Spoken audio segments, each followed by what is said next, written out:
All right, what's up, guys? Caleb here, and today I'm joined by the one and only Republic Studs himself for Two Studs Too Far, episode 6. There's a podcast series I did about half a year ago, and then I kind of gave it up after 5 episodes, but I decided to bring it back with a bang by inviting the one and only King of Lego Stars himself, Republic Studs. How you doing, man?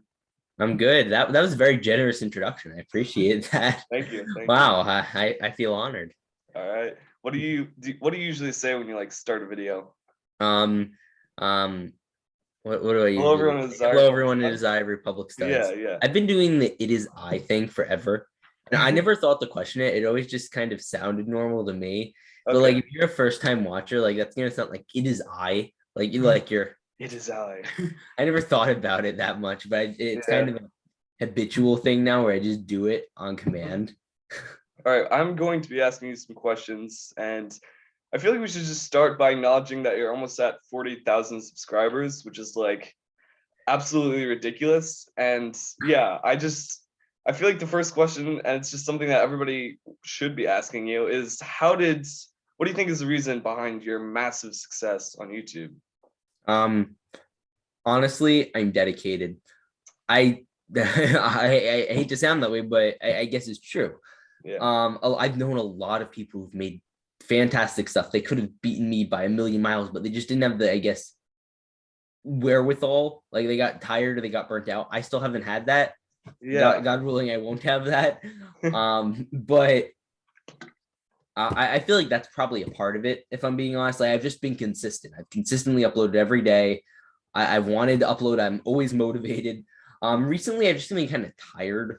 But I'm still doing stuff, and it's been very exciting. I have not had I'll have obviously more exciting days than others, and more exciting months than others, but just the consistent growth is really a great motivator. And on top of that, I don't get down whenever stuff doesn't go well. I'm like, okay, well, how do I get out of the situation? You can't get caught up. Some of my best friends on YouTube, they love them to death. They're great. But like they'll get caught up and they'll be like, oh, my videos aren't performing that well, and they'll quit, or they'll just stop doing as much, or they'll put less quality in. And I guess I don't have that mindset. Yeah, that certainly helped. And like getting to 40,000 it's a big number, man. 40,000 people, especially in the Lego space, more than most spaces. Yeah. So yeah, it's amazing, honestly. Yeah. What kind of inspired you to start YouTube in the first place? Because you've been going now for over 3 years. So like, what inspired you to start? Well, here, I'll give you a very long-winded answer, because I have a short answer and a long answer. Okay. I've been watching YouTube for a really long time. I was watching YouTube back. The first major YouTuber I watched was Matt3756, or like his name's Arcade Matt. Now he's like 1 million subs, which is nuts. But yeah, he was really popular when I was like 7 or 8, and he just did claw machine YouTube videos, and I thought it was so cool. And then as I got more into Lego, I did Lego Spongebob. That was like my first real Lego that I did. A lot of people don't know that. I don't think I've mentioned that too much. But I did Lego Spongebob. And that was actually really fun. And I'd find SpongeBob videos on YouTube. And then, as I learned about Star Wars and stuff, it kind of led me down that rabbit hole. And I just watched Lego videos all the time. Everyone in Lego community is like watched, I feel like, a certain set of videos. Like everyone's watched the Jang Bricks Mall Lego video, or everyone's watched a certain clone animation video. And I had that, and I absolutely loved the community. I've been following a lot of people. I was around when the brick show. I was kind of always in the background. I think when I was like 9 or 10, I got an Instagram account called Puppet Master L. And that was like my first real like branch in the community where I like interacted with people. And like there's 2 or 3 people I still know around from back then. Yeah. And I had like up to 700 followers, 800 followers in there. And I had like and back then that was a lot. Like Instagram followers now, like 1,000 followers is nothing compared to what it used to be. Now it's like 10,000 is like crazy, but like close to 1,000 was insane. Because again, there were a lot less people involved. So I got to like 700 something. I kind of dunked off that a little bit. I got, more focused on like non-Lego stuff. I was still focused. Like I still bought Lego and did all that. And then 2019 came around, and I started uploading every weekend. And then I wanted to ask you, one of the questions I had was, do you think quarantine helped like grow your channel at Oh all? yeah, I was about to say once Yeah. that happened, I was like, sweet, we have 2 weeks off. I'm gonna finish this stop motion I've been working on, Rico Lego Star Wars Story 2. Finished it. One of my assignments actually. This is a fun story. I had like a multimedia class and we had to make some sort of hyperlapse motion animation thing. And I'm like, well, I'm already working on one, so I'll just send him a clip of that. He's like, wow, that's very impressive. Yeah. When I sent it to him. But yeah, so Rico Lego Star Wars Story was one of my first stop motions of like, I could start doing like daily upload stuff. And I started doing that and it started doing really well. And here we are 2 years later, Yeah. 40,000 subscribers later. Mhm. And yeah, it's Yeah. insane. What do you so I know you're a big Muppets fan, I and there's am. obviously the Muppets CMF, but do you think we There could, it is. oh dang. Wow. But do you think we'd ever get like a Muppets Lego set in the future? Not just CMF, just like Oh, I'm sure we as will. yeah. Thank you for asking. I love the question. I bet you've probably seen my review. Yeah, yeah, Yeah, that was one of my, honestly, if I had to ask people to watch one of my videos, it would be my Muppet CMF review. Oh, I love that thing. yeah. I'm really proud of that video. But beyond that, I have zero doubt whatsoever that we're going to be seeing more Muppet sets. First, it's probably going to be Brickheads. So like you might see a Kermit, Yeah. this That's Piggy good. Brickheads thing, Fozzie, Gonzo, Animal, Beaker, Chef, maybe. I don't know. I feel like that would happen first, like they did with the Looney Tunes.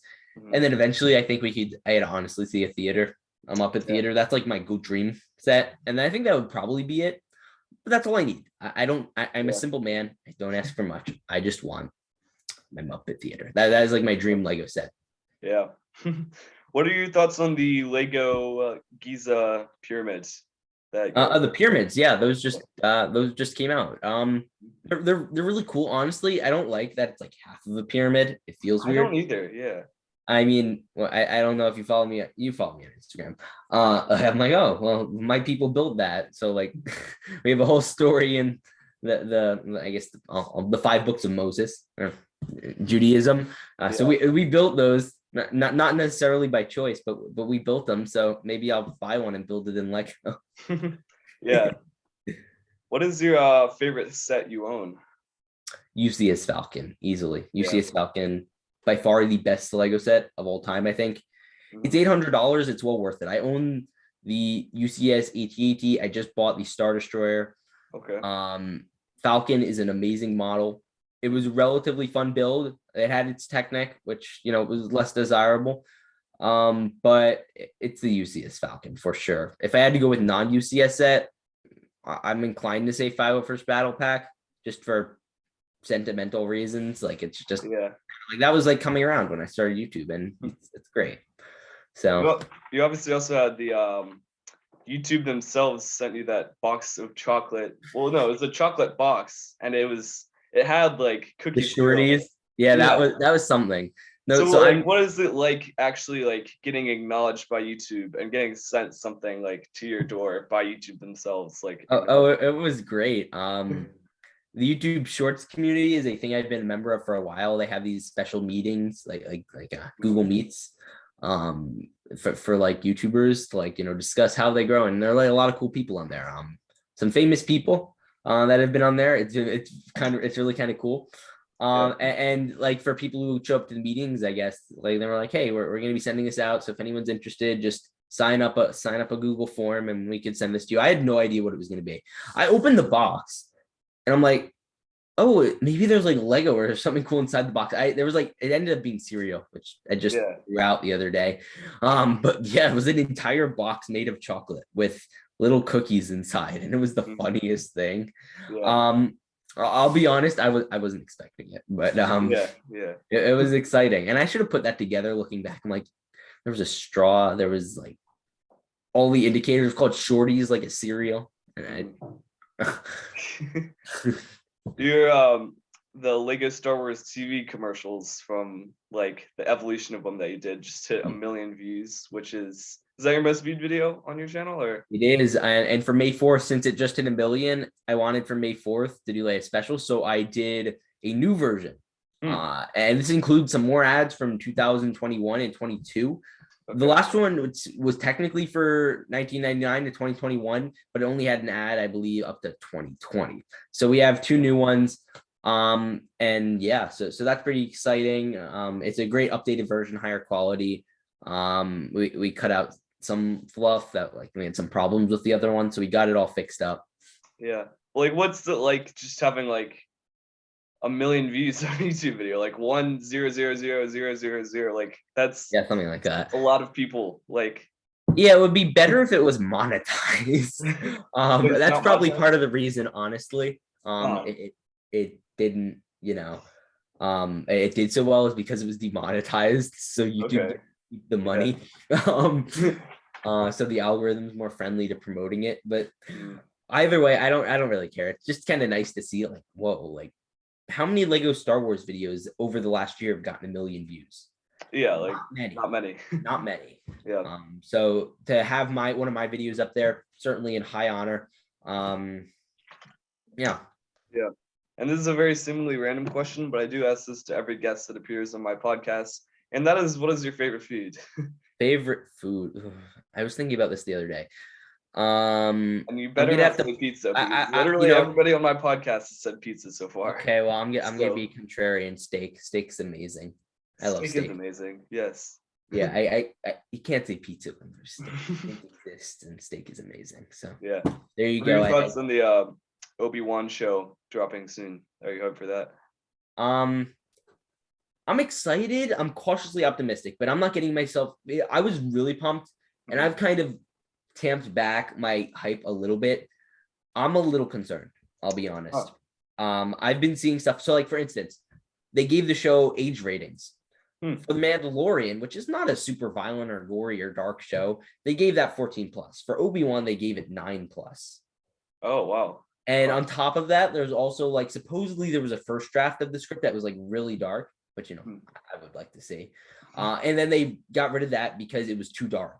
Like, so how light are they going to want to make it? And that's something I'm kind of concerned about, I'll be honest. Because I want them to go dark with it. This is a dark time, and this is a dark character. He's just, had his friend mutilated after he just has his life torn apart.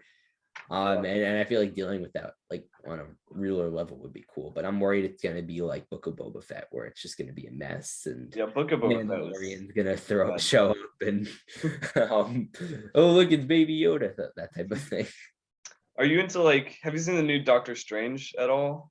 I did. Was it good? Because I've heard very bad things about it. I'm not sure if you liked it or not. Well, I'm probably not the best person to answer this because I'm not the biggest fan of all Marvel movies. I see them all. But this one is like the encapsulation of the problem I have with Marvel movies is where you go too far. You like with the multiverse. Yeah, I put an entire review on my Instagram. With the entire multiverse, it's like you just pull it. There are no stakes anymore. There's no stakes to these movies. You can just pull any character out of any time. I'm not gonna get into spoilers, but like when you have a certain character taking a certain event, you feel nothing because they could just pull them out of this universe. They could write their way into anything, and there's no consequences for their actions. And that's the whole thing that makes a story interesting to me, is suffering the consequences of your actions. And they get rid of that a lot. So that's going to be my logic. Okay. And I think we're about to wrap it up, but I want to talk about one more thing. And that is my favorite video that you've done, which is the video, the whole series of live stream stuff, where you raised over $1,000 for 55 first battle packs, which you then donated to kids in need, which is like super cool and inspiring. And you even got like M&R production stuff to donate to. So like, what kind of inspired you to do that? Because I haven't really seen very many people in the Lego community do something that cool. And what kind of inspired you to do that?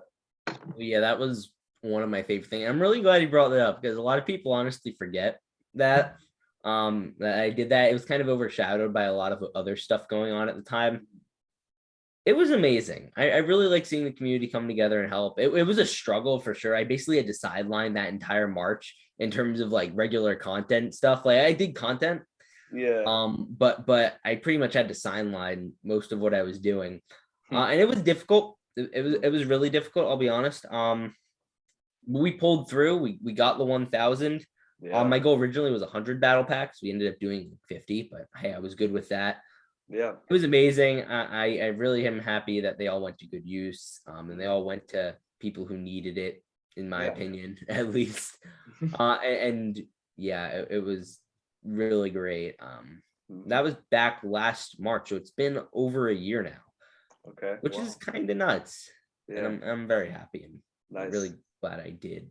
And I encourage everyone else, go do the good in the world that you can do. Yeah.